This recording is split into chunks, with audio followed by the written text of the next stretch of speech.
아, 들리시죠? 이상하게 여기 강의실만 오면 잘 안 들리네. 안녕하세요. 손승주입니다. 와주셔서 반갑습니다. 제가 방금 전에 여기 서가지고 하 하고 웃었잖아요. 아마 몇 분 갑자기 쳐다보시던데 여기 앞에 계신 분이 소화가 잘 되는 우유라는 걸 마시고 있어갖고 그러면 소화가 안 되는 우유도 있나 싶어가지고 웃었거든요. 그래서 뭐 누굴 비웃은 건 아니고요. 오해하지 마세요. 혹시 연기 샘플 강의 들어보신 분들은 아시겠지만요. 제가 OT 잘 못해요. OT 잘 못해갖고 OT는 이따가 오후에 할게요. OT는 이따 오후에 하고 여러분들한테 실질적으로 도움될 만한 부분을 저기 샘플로 깔아 놓을 거거든요. 그러니까 여러분들 공부하기 싫을 때 있어요. 저도 공부해봐서 알잖아요. 공부하기 싫을 때 샘플 틀어놓고 돌려가면서 좀 보세요. 그래서 오늘은 샘플에다가 징계랑 해고 부분을 깔아 놓을 거거든요. 혹시 여러분 이 중에서 아마 제 거 연기 들으신 분들은 아마 아실 거예요. 저 손승주가 일기 샘플에다가 징계랑 해고 깔 거라고 약속했다는 거 아실 건데, 아무튼 그 부분을 깔아 놓을 거니까 여러분들 이제 공부하기 싫을 때 샘플 보시면서, 샘플 보는 거는 여러분들 이게 복습 동영상 사용 안 하고 그냥 볼 수 있잖아요. 그죠? 그러니까는 그 부분을 깔 거니까. 근데 아마 이제 어떤 분들한테는 이 3시간이 좀 고통스러운 시간이 될 수도 있어요. 만약에 노동법을 오늘 처음 한다 라고 하면은 고통스러운 시간이 될 수도 있는데, 그것만 넘기면은 오후부터는 진도를 처음부터 나갈 거니까 여러분들 그 고통스러운 시간 조금만 견디세요. 그리고 여러분들 견디려면요, 강한 의지가 필요하거든요. 강한 의지가 필요한데, 여러분들 다 시험에 붙으려고 모이셨잖아요. 아니에요. 그냥 재미삼아서 보시려고 오신 거 아니시잖아요. 그냥 강한 의지를 갖고 한번 버텨보세요.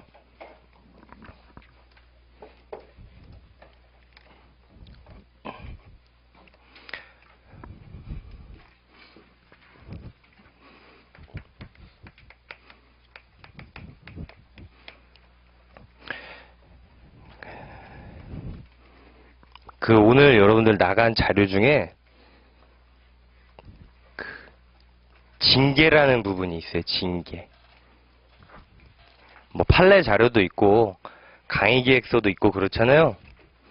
강의 계획서랑 판례는 이따가 OT 시간에 같이 여러분하고 볼 거고요. 자료를 아직 안 받으신 분 있으신가 봐요? 1분 드릴 테니까 자료 얼른 받으세요.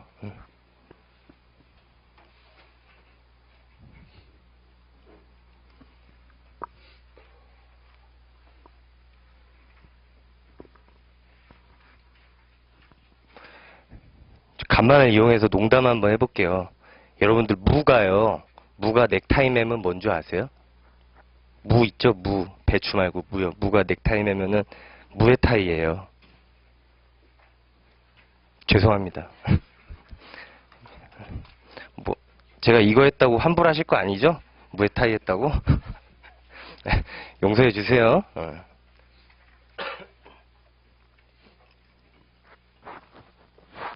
다 받으셨죠? 저기 조교는 제일 늦게 오고 있어요.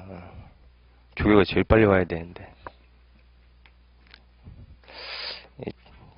오늘 받은 프린트 피셨죠? 프린트 피셨고, 여러분들 이따가 제가 밑줄도 싹 그어 드릴 거고, 그 다음에 여러분들 이 부분은 샘플이니까 또 무한대로 볼 수 있잖아요. 그러니까 여러분들 이 시간에는 이제 강의에 좀 집중을 하세요. 자, 여러분들 노동법이 뭐 여러 가지 쓰임새가 있겠죠. 여러 가지 쓰임새가 있을 텐데, 대표적인 쓰임새가 노동 관련해서 분쟁이 발생했을 때 그거에 어떤 판단을 내려야 되잖아요. 그거의 기준으로 적용되겠죠.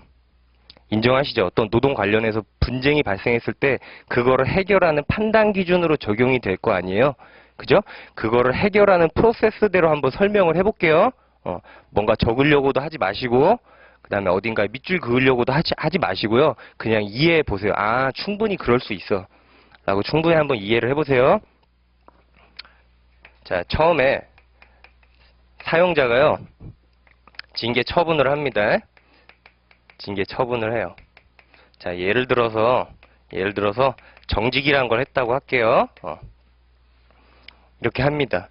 그러면요, 이런 거를요, 노동위원회나 아니면 법원에 가서 제가 억울한 일을 당했습니다. 이렇게 하겠죠. 그죠? 그러면요, 거기에서 어떤 사법기관에서요, 그래, 네가 징계를 당했구나 라고 하면서 징계 사유가 무엇인지 찾으려고 할 거예요.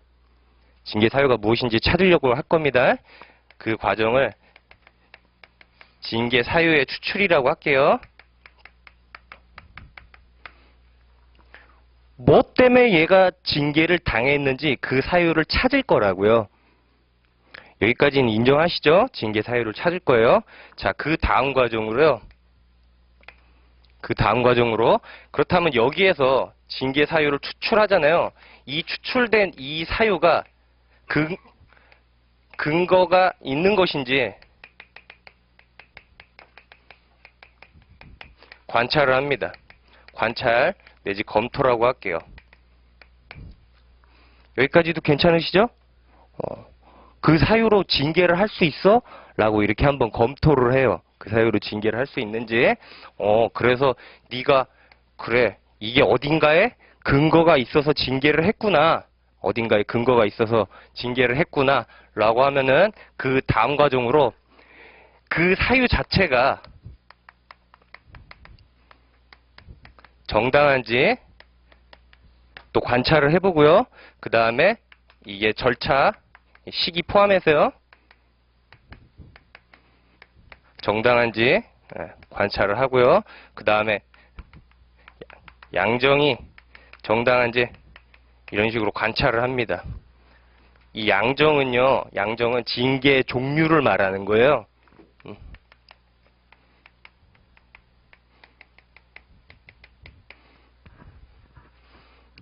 예를 들면요. 위 상사한테 말대꾸를 한번 했어요. 말대꾸를 했어요. 웬만하면 아르바이트라도 한번 해보신 분은 아실 거 아니에요. 그죠? 예를 들어서 내가 롯데리아에서 일하는데 점장한테 말대꾸 한번 했어요. 근데 말대꾸 한번 했다고 해서 너 나가 이러는 건 좀 아니잖아요. 그죠? 말대꾸가 징계 사유가 될 수 있을지언정 나가라고 하면 안 되잖아요. 그죠? 그게 적당한지 관찰을 해본다고요. 여기까지 과정을 이게 쭉 이해하셨어요?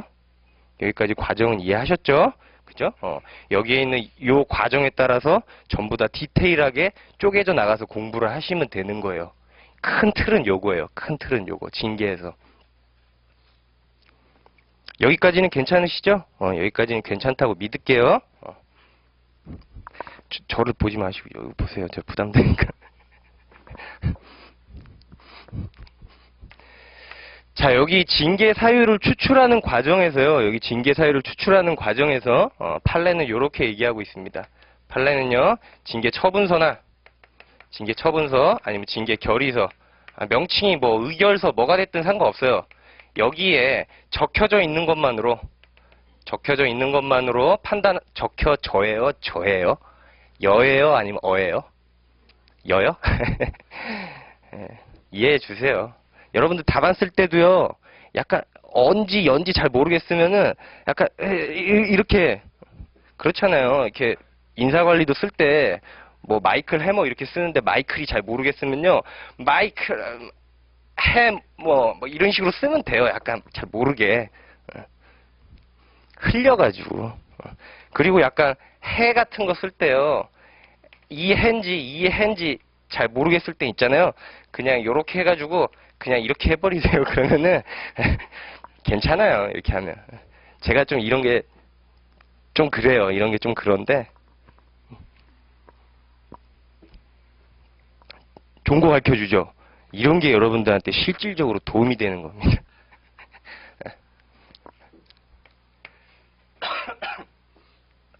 세상이 한글이 너무 많이 바뀌어요. 저 초등학교 국민학교 처음 들어갈 때 전 졸업장이 국민학교로 찍혀 있거든요. 그때만 해도 입학할 때만 해도요, 햇읍니다 이렇게 썼었어요. 이 중에 몇 분은 아마 이런 세대가 있을 거예요. 있으시죠? 읍니다 세대. 딱 얼굴만 봐도 알아요. 누군지 대충. 읍니다 세대. 근데 이게 어느 순간에 씁니다로 이렇게 바뀌더라고요. 그래갖고 이런 게 하도 많이 바뀌니까 이제 잘 모르겠어요. 막. 아, 지금 일로 돌아가야죠. 이제 징계사유를 추출을 하는데 처분서, 결의서, 의결서 이런 데 적혀져 있는 것만으로 판단하는 게 아니고요. 실제 징계위원회 위원회 등이라고 할게요. 이런 데서 다루어졌는가 인가에 따라서 판단하게 됩니다. 여기 있는 거 요거 판례 말씀드린 거예요. 적혀져 있는 것만 갖다 판단하는 게 아니라 징계위원회를 같은 거를 할 때 거기에서 다루어졌냐 안 다루어졌냐 요거 갖다 판단을 하는 거예요. 아시겠죠? 밑줄 그을 필요도 없고 적을 필요도 없어요. 여러분들 샘플은 무한대로 볼 수 있잖아요. 그죠? 자, 그럼 여기에서 예를 들면은요 여러 가지가 있다고 할게요. 이런 데 적혀 있는 것 뿐만이 아니라 이런 데서 다루어져 있는 거 말대꾸를 했다. 말대꾸. 물건을 횡령했다. 방구를 꼈다. 기타 등등. 뭐 이런 거 갖다가 다루어졌어요. 결근을 했다. 무단 결근. 같은 걸 했다. 뭐 등등등등. 이런 것들이 징계 사유로 다뤄졌어요. 여기까지 이해되시죠? 이런 여러 가지 것들이 다루어졌는데 그러면은 그 다음 단계가 뭐라고요? 그것이 뭐요? 근거가 있는 것인지 관찰을 해야 된다고요.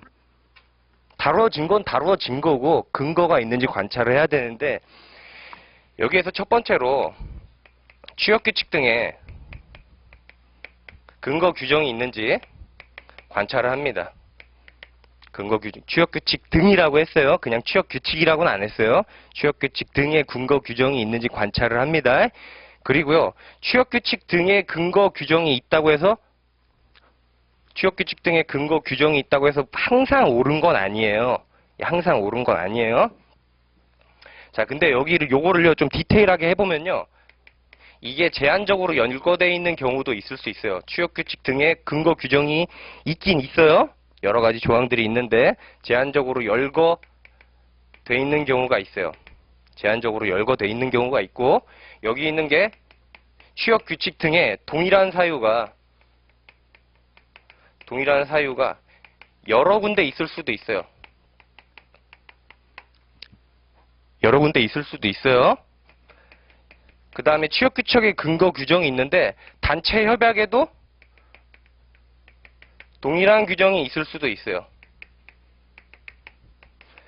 그래가지고 이 단체 협약하고 충돌을 하게 되는 경우도 있을 수 있어요. 그 다음에 여기에 있는 이 취업규칙 등에 뭔가 규정이 있긴 있었는데 이게 변경이 될 수도 있어요. 여러 가지 상황 이해되시죠?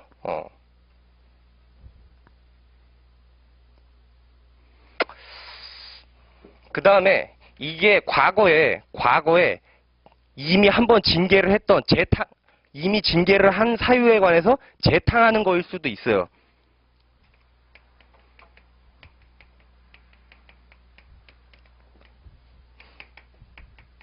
그 다음에 이 징계 사유가 여기에서 다뤄져 있던 이 징계 사유가요, 여기에 있던 이 징계 사유가 징계 요구한 사람이 이런 사유로 징계해 주십시오 라고 했는데 그 이외의 것들이 추가된 사유도 있을 수 있어요. 예를 들어서 A부서 여기에 있는 이 장이 A, B로 해주십시오 라고 하는데 징계위원회에서 A, B 이외에 C, D 이런 것들을 더 얹었을 수도 있단 말이에요. 이런 것들을 더 얹어서 징계했을 수도 있단 말이에요. 무슨 말인지 이해되시죠?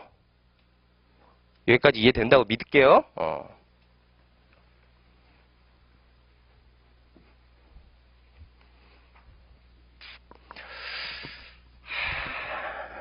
자, 그러면은 여기 있는 걸요, 여기 있는 거 요거 있잖아요. 요것부터 아주 자세하게 좀 해볼게요.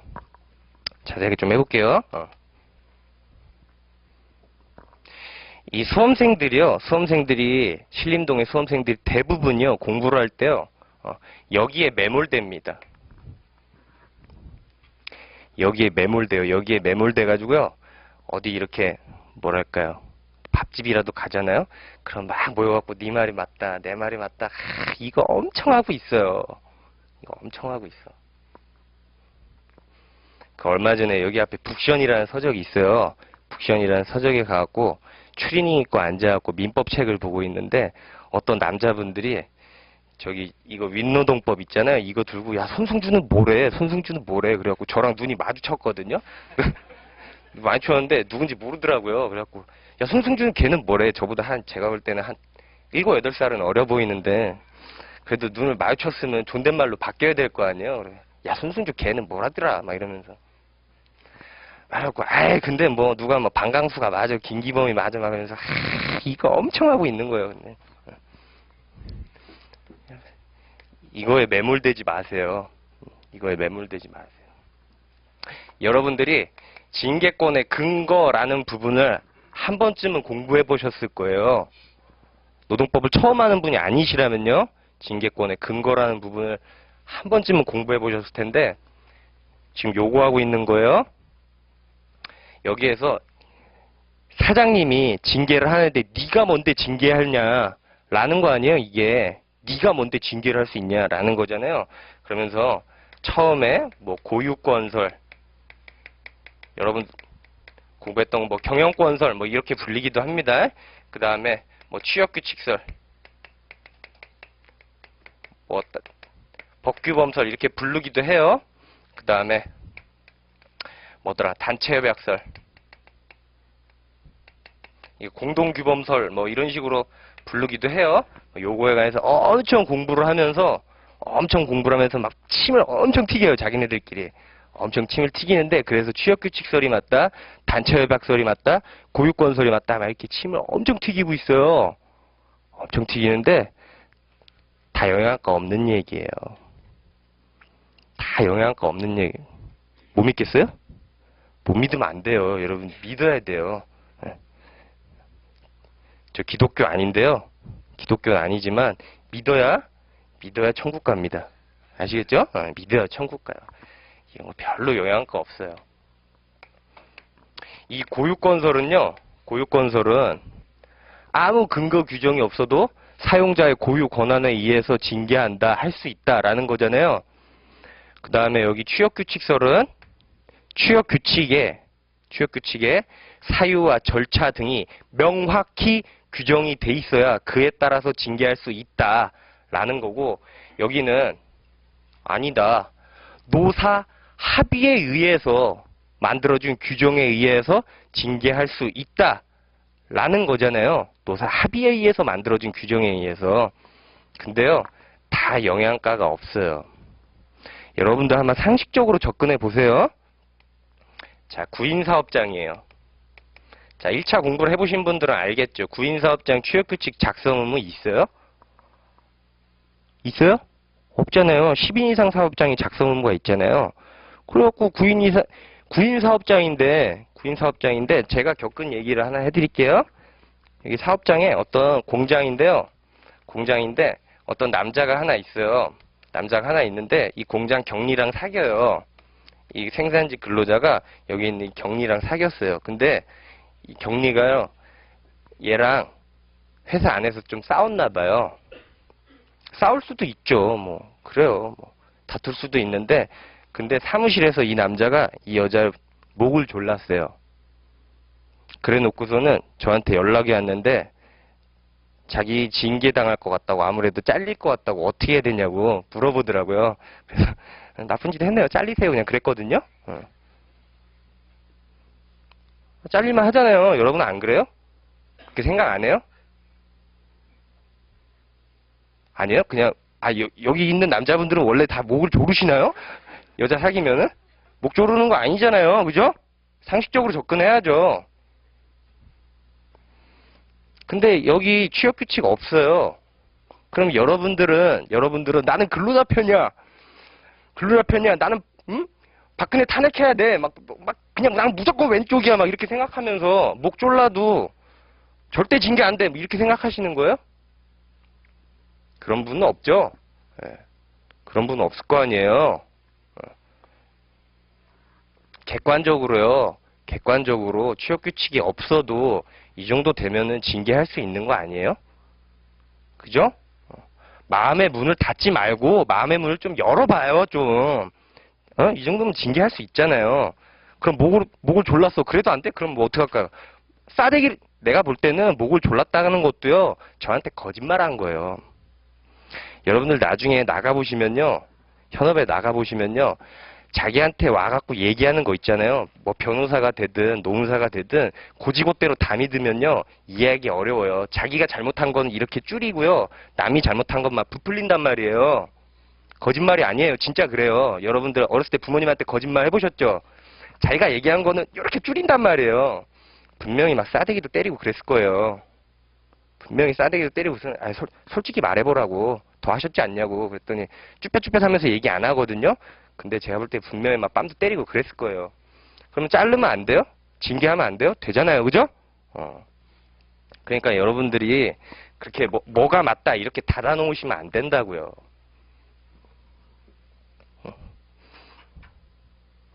선생님, 그럼 이것도 가능할 수도 있겠네요. 맞아요. 이것도 충분히 가능할 수 있어요. 충분히 가능할 수 있고, 이것도 충분히, 제가 봤던 어떤 책에 보니까 이게 맞다고 돼 있던데요? 그렇지 않아요. 여러분, 그 책에는요, 반드시 이런 얘기도 있습니다. 동일한 사유에 관해서, 여기에도 있고, 여기에도 있다. 그러면 어디에 따라야 돼요? 단체협약에도 있고, 취업규칙에도 있다. 그러면은 단체협약에 의해서 징계해야 되는 거잖아요. 그죠? 그러니까 단체협약에 의해서도 징계할 수 있는 거예요.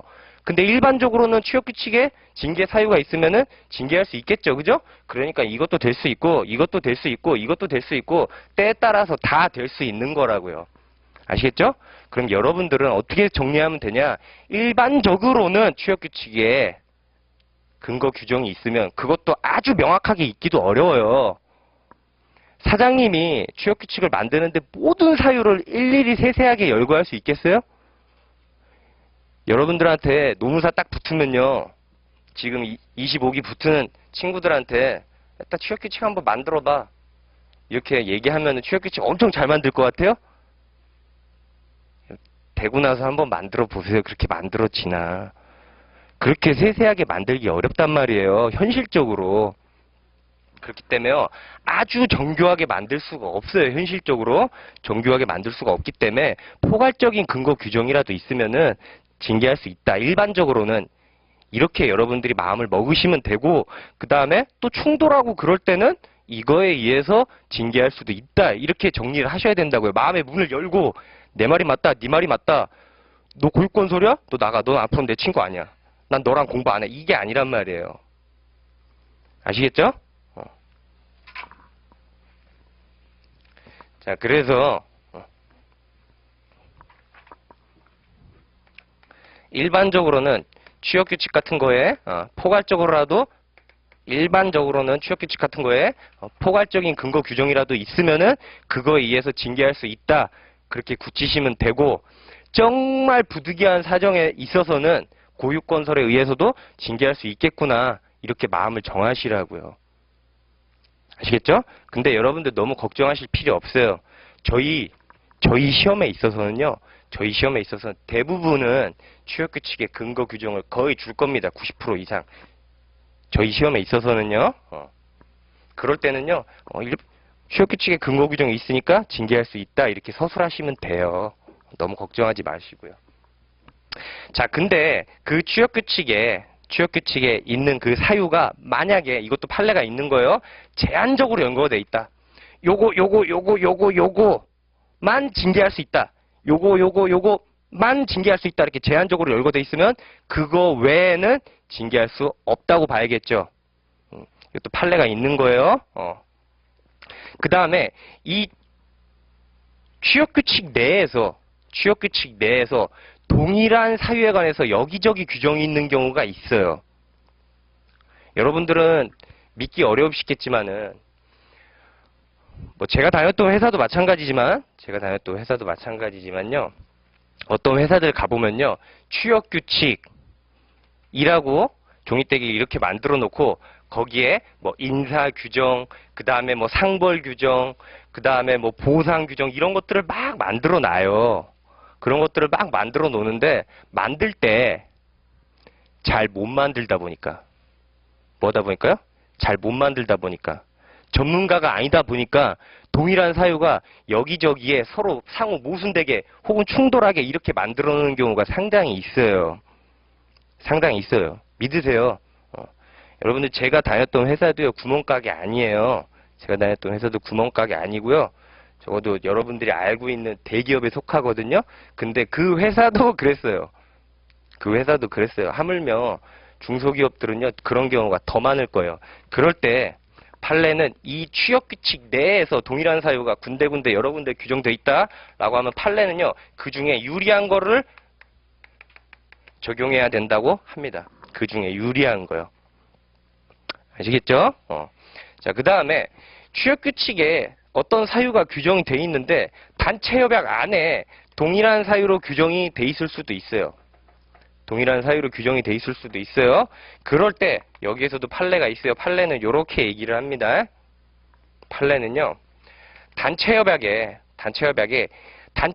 의해서만 징계할 수 있다. 혹은 이거 이외로는 징계할 수 없다. 이런 식으로 규정되어 있다라고 하면은 단체협약에 의해야 하고요. 그거 외로 이런 경우가 아니라면은 취업규칙에 다른 사유를 규정하는 것도 가능하다고 합니다. 딱 단체협약에 요걸로만 할 수 있다. 요거 이외로는 안 된다. 이렇게 돼 있는 극단적인 경우 말고는 취업규칙에도 규정할 수 있대요. 그러니까 여기에서 충돌하면은 일단은 기본적으로 어디로 간다는 거예요? 단체협약. 충돌하면 단체협약. 충돌 안 하는 부분은 뭐예요? 취업규칙도 가능하다.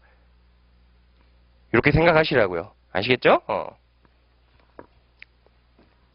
자, 그 다음에요. 여기 있는 이 취업규칙 같은 게 변경이 있을 수 있습니다. 취업규칙 같은 게 변경이 있을 수 있어요. 여러분들 취업규칙 불이익 변경이라고 들어보셨죠? 물론 불이익 변경만 있는 게 아니라 그냥 이익 변경도 있겠죠. 그죠? 자, 그러면 보세요. 진짜 미안한데요. 솔직히 뭐 저 리갈 마인드 그런 거 뭐 중요하지 않다고 생각해요. 중요하지 않다고 생각하는데 나는 법학을 배워봤다 라고 하시는 분 손가락 살짝 들어보실래요? 이렇게 뭐 한 3분의 1 정도 되시는 것 같네요. 그냥 이거는 상식이에요. 요건 상식이니까 들어놓으세요.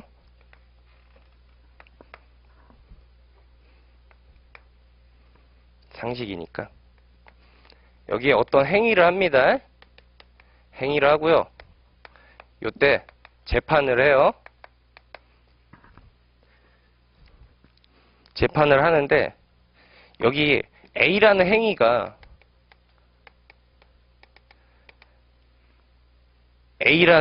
이때 당시에 범죄 행위입니다. 이때 당시에 범죄 행위인데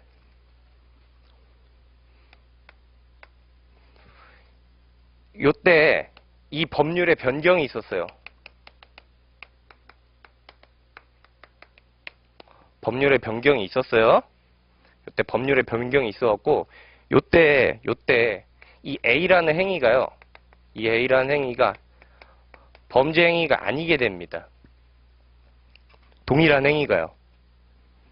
요런 경우도 있을 수 있고 그 다음에 요때 A라는 행위가 요때는 범죄 행위가 아닌데요. 요때 범죄 행위가 아닌데 마찬가지로 법률의 변경이 있어갖고 요때는 범죄이게 돼요. 상황이 이해되세요? 어떤 법률의 변경 아니면 뭐 새로 생겼을 수도 있고요. 이랬을 수도 있는데 그냥 상식선에서 들어놓으세요. 이런 경우는요. 처벌할 수가 없어요. 저희 헌법에도 그렇고요. 저희 형법에도 그렇고요. 행위시에 의해야 돼요. 행위시에. 뭐 법을 공부해 보신 분들은 다 아시겠죠. 뭐 학교에서 법학 수업 들었던 분들은 그냥 뭐 당연한 얘기를 하고 있냐라고 생각하실 텐데 아니셨던 분들도 그냥 상식이다라고 하고 받아들이세요. 행위시에 의해야 돼요. 행위시에. 그러면 선생님, 여기 있는 거 용어 행위시에 의해야 되니까, 행위시에 의해니까 이때는 범죄가 아니어도 처벌해야겠네요. 라고 생각할 수 있잖아요. 그렇죠? 행위시에 의해야 된다고 그랬잖아요. 제가 행위시에 범죄면은 범죄다 이렇게 생각할 수 있잖아요. 근데 유리한 경우에는 유리하게 변경된 경우에는 그렇지 않습니다. 불리하게 변경된 경우에만 그렇게 적용되는 거예요. 이때는 범죄가 아닙니다. 재판할 때. 요때 행위시에 의해야 돼도요. 이거는 이 A라는 행위를 한 사람한테 유리하잖아요. 요 시점에 갔을 때. 이때는 범죄가 아니니까. 그죠? 요때는 처벌할 수 없게 돼요. 불리하게 됐을 때만 적용하는 거예요. 무슨 말인지 아시겠어요? 무슨 말인지 이해한다고 할게요.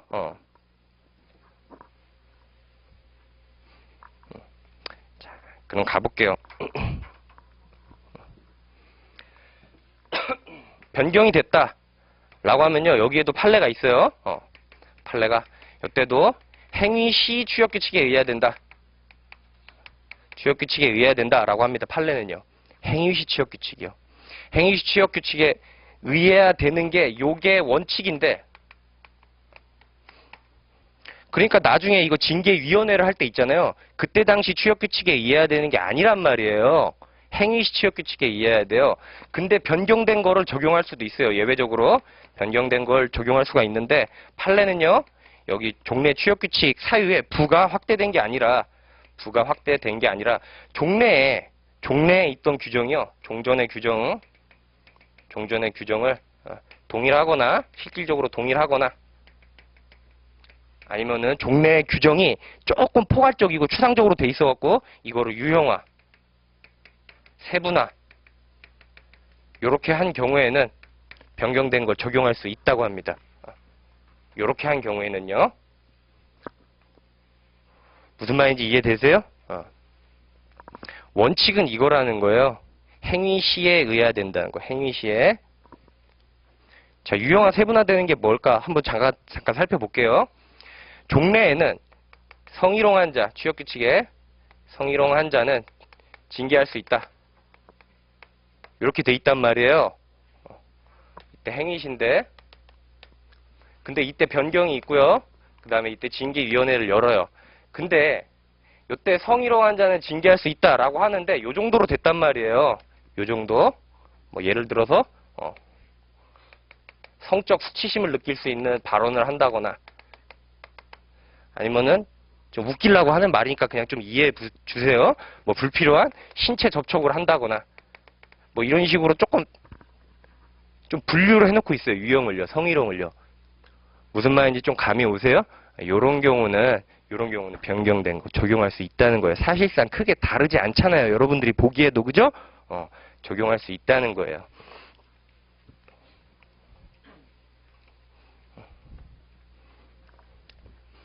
괜찮죠? 자, 그래서 여러분들 여기 있는 거요.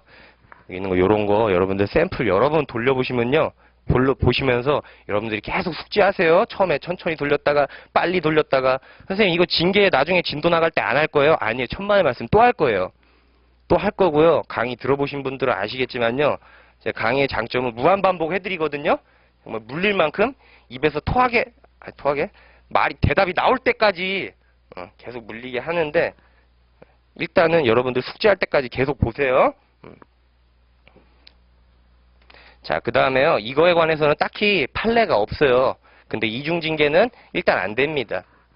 예전에 예를 들어서 볼펜을 훔쳤어요. 그거 갖다 징계를 했는데 예전에 한 번 징계를 했는데 볼펜 훔친 거 갖다 또 징계한다. 이거 안 된다는 거예요.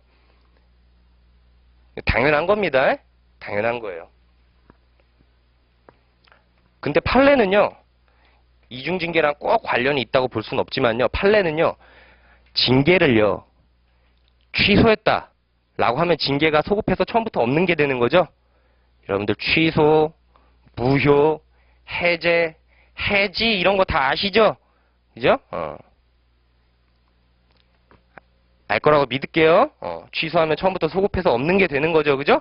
그럴 때는 징계가 없는 거니까 예를 들어서 아까 전에 그 볼펜 훔친 거를 취소했다. 그러고 나서 다시 징계했다. 라고 하더라도 이중징계 원칙에 반하는 거 아니에요. 취소를 했으면 처음부터 없는 게 되는 거니까.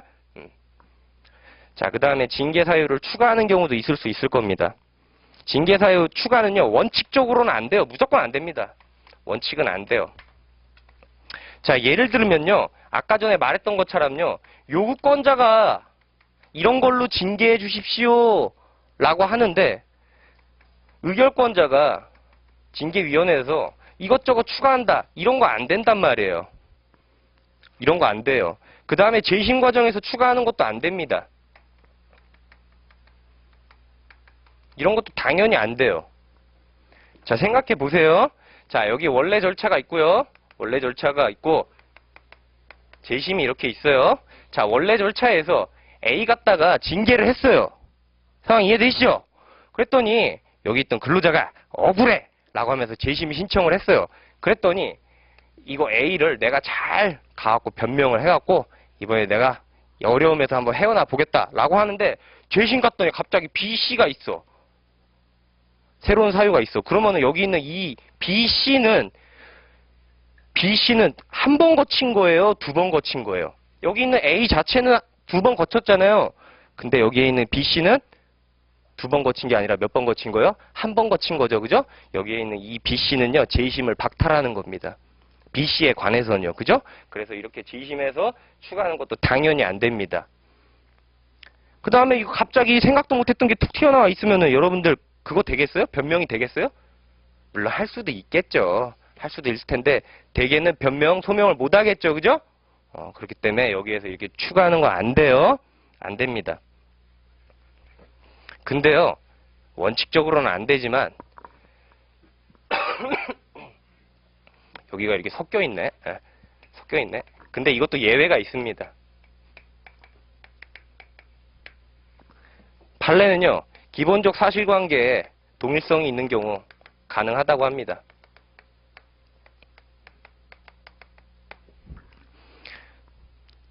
여러분들 기본적 사실관계의 동일성이라는 표현을 처음 들어보신 분들은 공부를 열심히 하셔야 돼요. 왜냐면요, 기본적 사실관계의 동일성이라는 단어는요, 여러분들 행정법을 좀 공부를 하다 보면은 여러 차례 들을 수밖에 없습니다. 특히 여러분들 어디에서 들었는지 기억나세요? 행정법 떠올라라. 기본적 사실관계 동일성 어디서 떠올라요? 여러분들 처분사유 추가 변경 기억나세요? 거기에서 여러분들 기본적 사실관계 동일성이라는 단어가 반드시 나옵니다.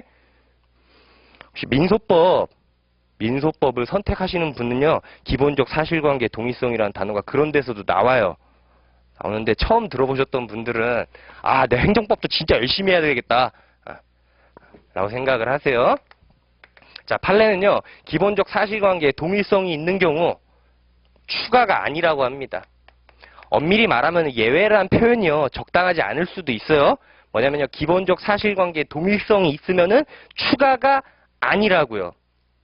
추가를 예외적으로 허용해줬다는 게 아니고요. 명확하게 말을 하면요. 자, 판례는요, 딱 요거 우리나라의 대법원 판례 요거 딱 한 사례가 있어요. 뭐냐면요, 이 사람이요, 무단결근을 제가 며칠인지 정확하게 기억이 안 나요. 며칠인지 정확하게 기억이 안 나는데 12일이라고 할게요. 그냥 날짜는 틀릴 수도 있어요. 12일이라고 하는데 며칠 뒤에 징계위원회를 합니다. 징계위원회를 하는데요, 이때까지 계속 결근하는 거예요. 상황 이해되세요? 징계위원회 와. 10일 결근했어. 일주일 뒤에 날짜를 잡아갖고 징계위원회를 부릅니다. 그래서 계속 결근하는 거예요. 계속.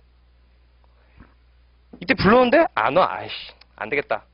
정당성을 확보하기 위해서 징계위원회를 다시 계속 안 옵니다. 무단결근.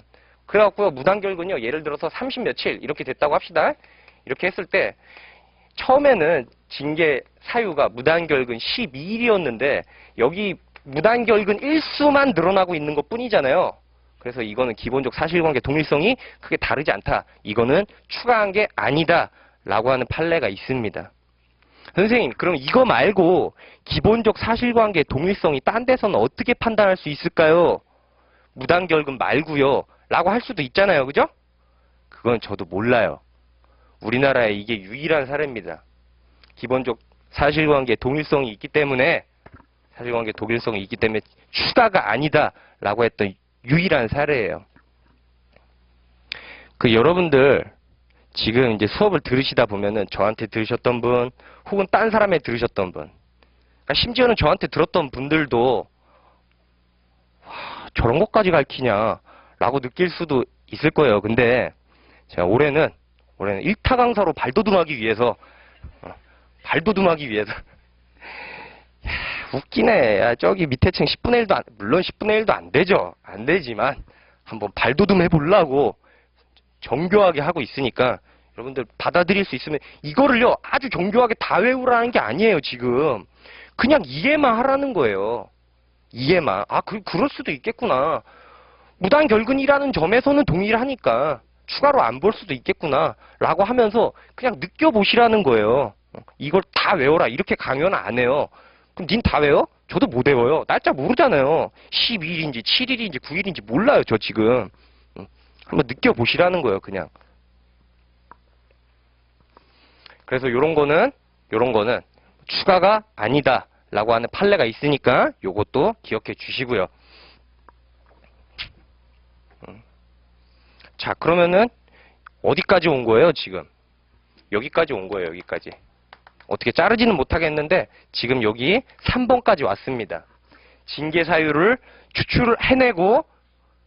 추출해낼 때 뭐만 갖다 한다고요? 종이만 보고 하는 게 아니라 징계위원회에서 다루어졌는가를 해가지고 징계 사유가 막 있다. 그러면 여기에서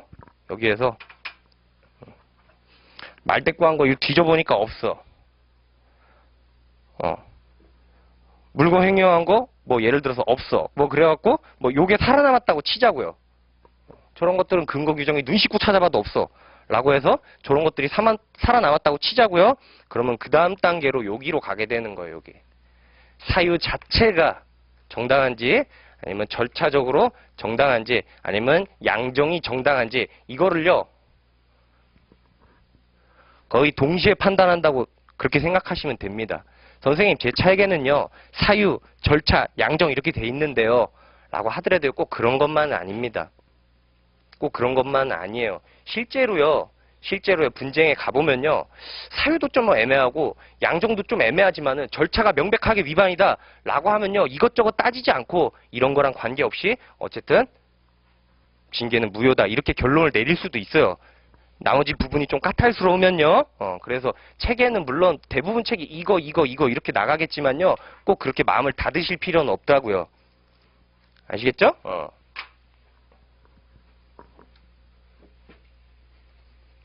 근데 어쨌든 뭐 책의 편의나 수업의 편의를 위해서 사유 자체의 정당성부터 설명할게요.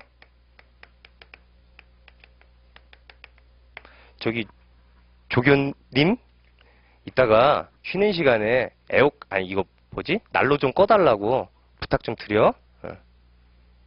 더우시죠? 저도 더워요. 여러분들 눈빛이 아까 전에 9시 반만 해도 나는 시험에 붙을 거야 다 죽었어 이런데 슬슬 어저께 수업도 몇 개 들었고 아침에 이제 왔다 갔다 하느라 피곤하고 그러니까 이제 곧 자겠네요. 그죠? 이제 곧 잘 것 같아요. 갑자기 시험에 붙어야겠다 의지가 30분 만에 꺼져버렸어요. 힘들다. 제가 말했잖아요. 첫 3시간 고통스러울 거라고. 오후부터는 그래도 처음부터 나갈 거예요. 처음부터 나갈 건데 여러분들 이 부분이요 상당히 어려운 부분이에요. 이걸 잘 견디면은 굉장히 내가 어려운 부분을 한번 쳤다 이렇게 생각하셔도 됩니다. 그리고 잘 모르겠잖아요? 또 돌려서 보세요. 뭐 1.2배속으로 봤다가 1.5배속으로 봤다가 저는 제 샘플 강의 보는 게 제 낙이거든요. 너무 재밌어요. 내 강의 보면 어쩜 저렇게 강의가 재밌냐. 왜 1타 강사가 아닐까 내가.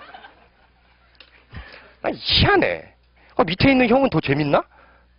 너무 보고 싶은데 자존심이 허락을 안 해요. 누를까 말까.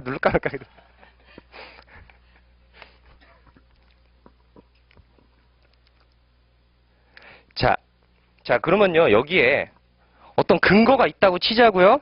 근거가 있다고 하는데, 판례는요, 여기가 근거가 있는 것만으로 항상 정당한 건 아니라고 합니다. 항상 정당한 거는 아니라고 해요. 자, 저기 살아있는 것 중에 방구를 봅시다. 방구를 보자고요. 회사에서 방구 낄 수도 있어요. 그죠? 그렇잖아요. 근데 방구가 만약 있다선 치더라도 징계 사유는 될 수 없겠죠. 인정하시죠? 여러분들 방구 다 껴봤잖아요. 도서관에서 방구 안 껴봤어요? 껴봤잖아요. 알아요. 저 얼마 전에 도서관이 이렇게 책상이 있잖아요. 이렇게 책상이 이렇게 있는데 여기 이렇게 의자가 이렇게 있잖아요. 그래서 제가 여기 엎드려 자고 있었어요. 엎드려 자고 있었는데 몸이 갑자기 들썩하는 거예요.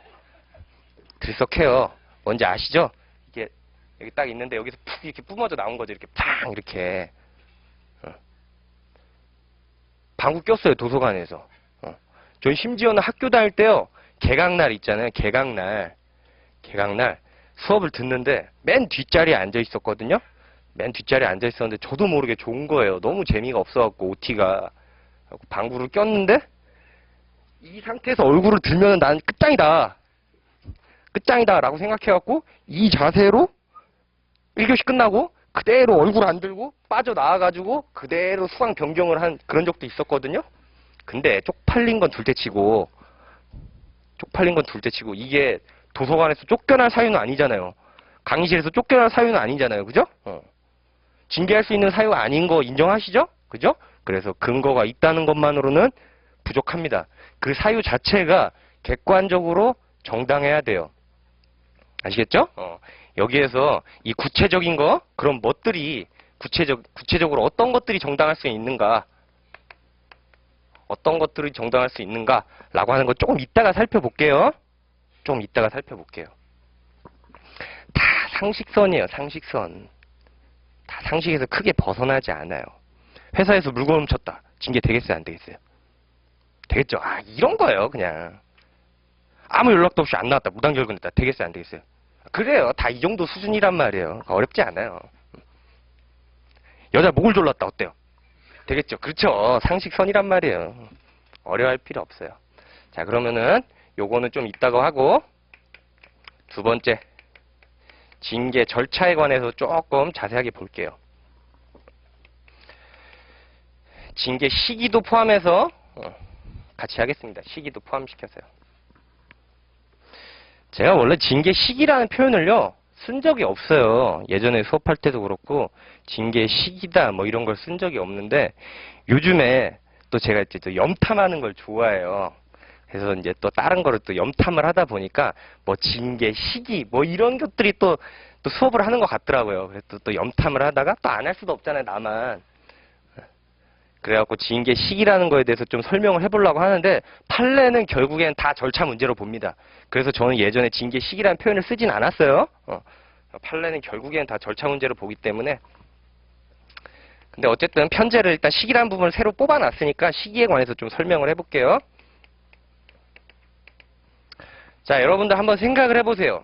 회사에서 어떤 잘못을 했어요? 그러면은 이게 10년이 지나고 20년이 지나고 아무 때나 징계할 수 있다. 이렇게 생각하면 좀 억울하죠. 상식선에서, 그죠? 10년이 지나고 20년이 지나고 이럴 때 징계할 수 있다. 이렇게 생각하면 좀 억울할 겁니다. 그죠? 근데 근로기준법을 아무리 뒤져봐도 징계는 어느 기간에 해야 된다. 이런 거 있어요? 없어요?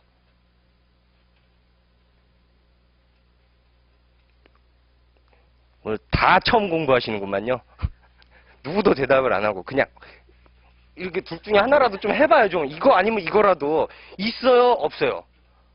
아무도 안 해. 끝까지 안 해. 없죠. 그죠? 언제까지 징계할 수 있다. 뭐 이런 거 없어요. 그죠? 그렇기 때문에 원칙적으로는 시기의 제한은요. 명확히 있는 건 아닙니다. 명확히 있는 건 아닌데요. 이론적으로는 이렇게 말할 수 있죠. 이론적으로는 근로자가 어떤 비행위를 했더라도 징계를 하지 않을 거다.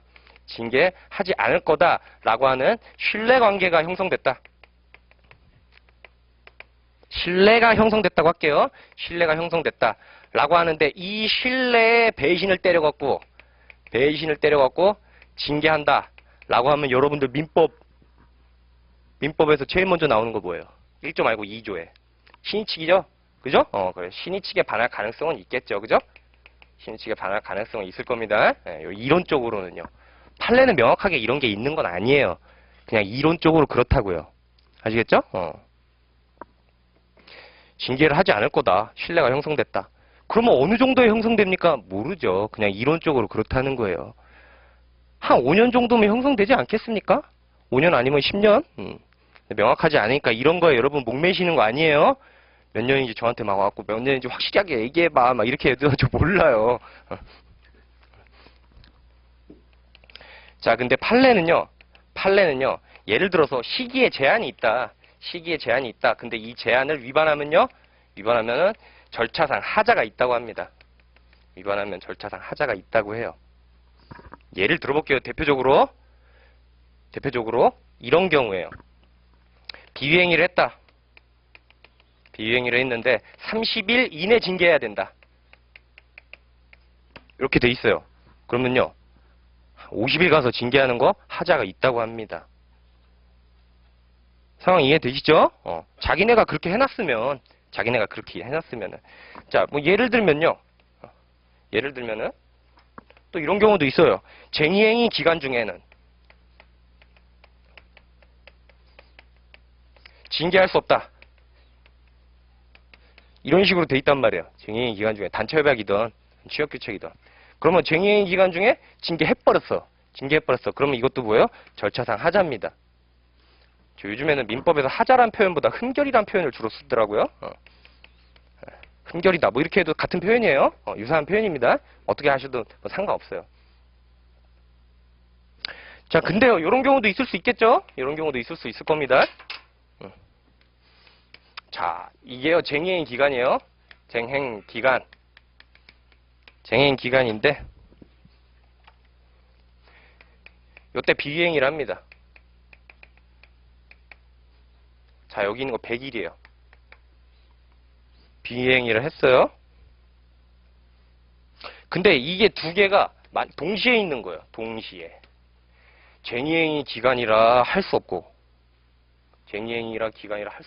여기에는 요거는 한 70일 정도 된다고 하자고요. 쟁의행위 기간이라 할 수 없는데 30일 이내 해야 되고, 지금 요런 상황이에요. 그럴 때 판례는 요걸 조화롭게 해석해서 그러면은 쟁의행위가 끝난 때부터, 요때부터 기산한다고 합니다. 요때부터 30일을 기산하는 거예요. 요거 기간 중에 뭐예요? 비행위가 발생했다라고 한다면요. 저 두 가지가 동시에 있을 때요. 무슨 상황인지 이해되시죠? 무슨 상황인지 이해될 거라고 믿을게요. 자, 그 다음에 이건 최근 판례인데요. 아마 유예생도 그러고 동차생도 그러고요. 이거 상당히 어려울 거예요.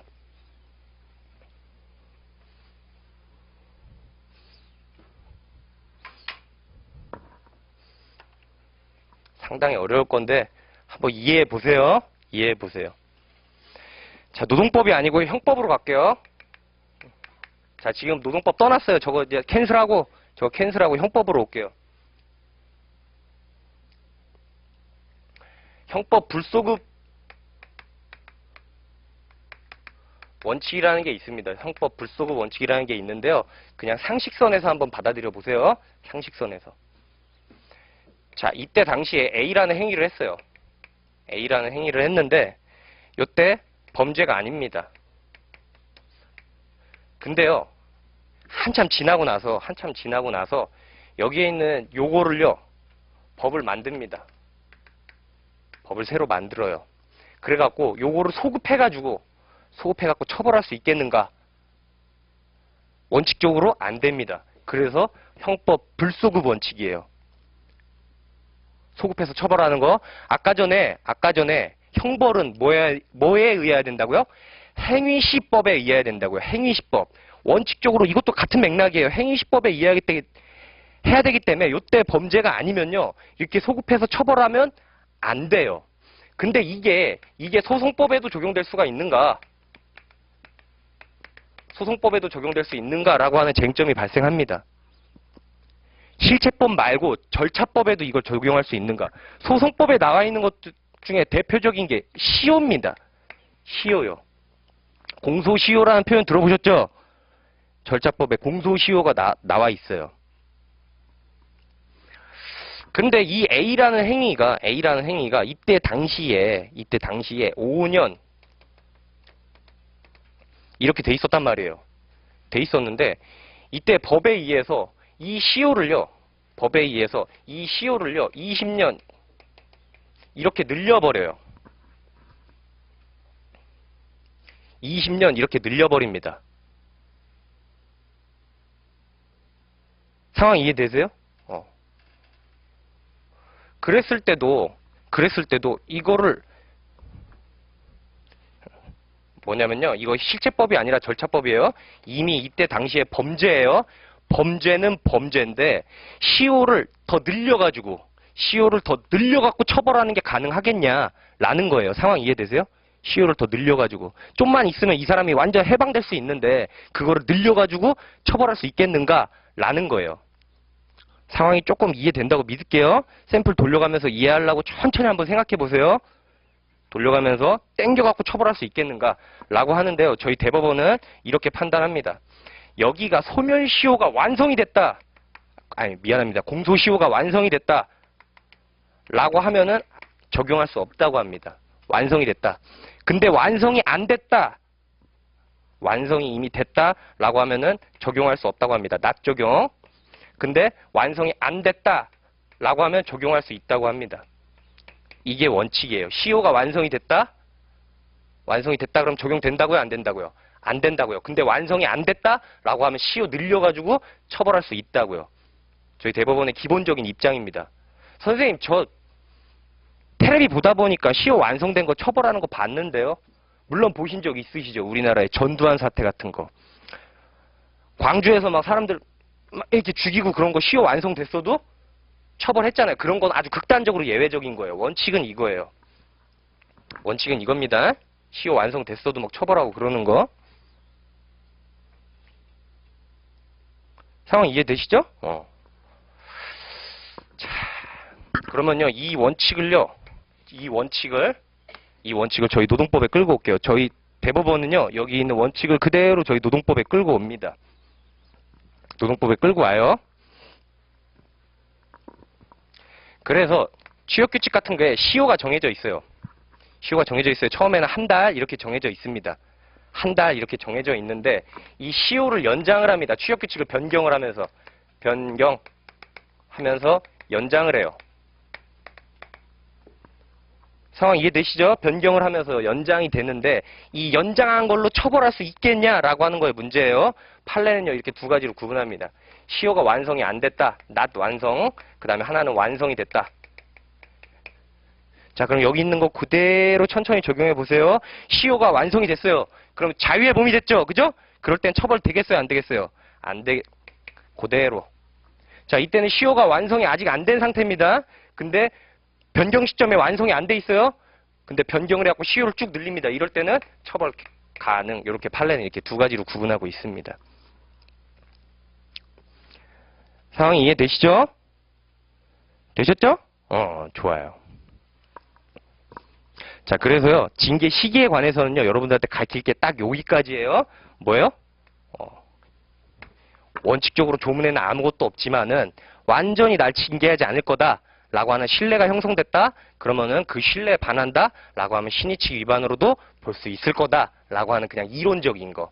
근데 취업규칙이나 단체협약 같은 거에 시기를 제한해놨다라고 하면 원칙적으로 위반하면 뭐라고요? 절차상 하자라고요. 근데 아까 전같이 이런 게 동시에 있다라고 할 때는 뭐라고요? 동시에 있다라고 하면은 조화롭게 해석도 한다는 거. 되셨죠? 그리고 판례가 소멸시효를 징계 시효를요 연장을 하는 경우가 있단 말이에요. 연장을 하는 경우가 있는데 어떻게 구분한다고요? 변경 당시에 시효가 완성이 됐냐 안 됐냐 라고 요걸로 판단한다고요. 상황 이해되셨죠? 자, 그래서 여러분들은 징계 시기에 관해서 공부해야 될 거는 딱 요 정도입니다. 딱 요 정도예요. 아시겠죠? 자, 잠깐 쉬었다 할 거고요. 자, 그 다음에 조교는 이거 난로 좀 꺼줘요. 가서 얘기해서 잠깐 한 10분 정도 쉬었다 하겠습니다.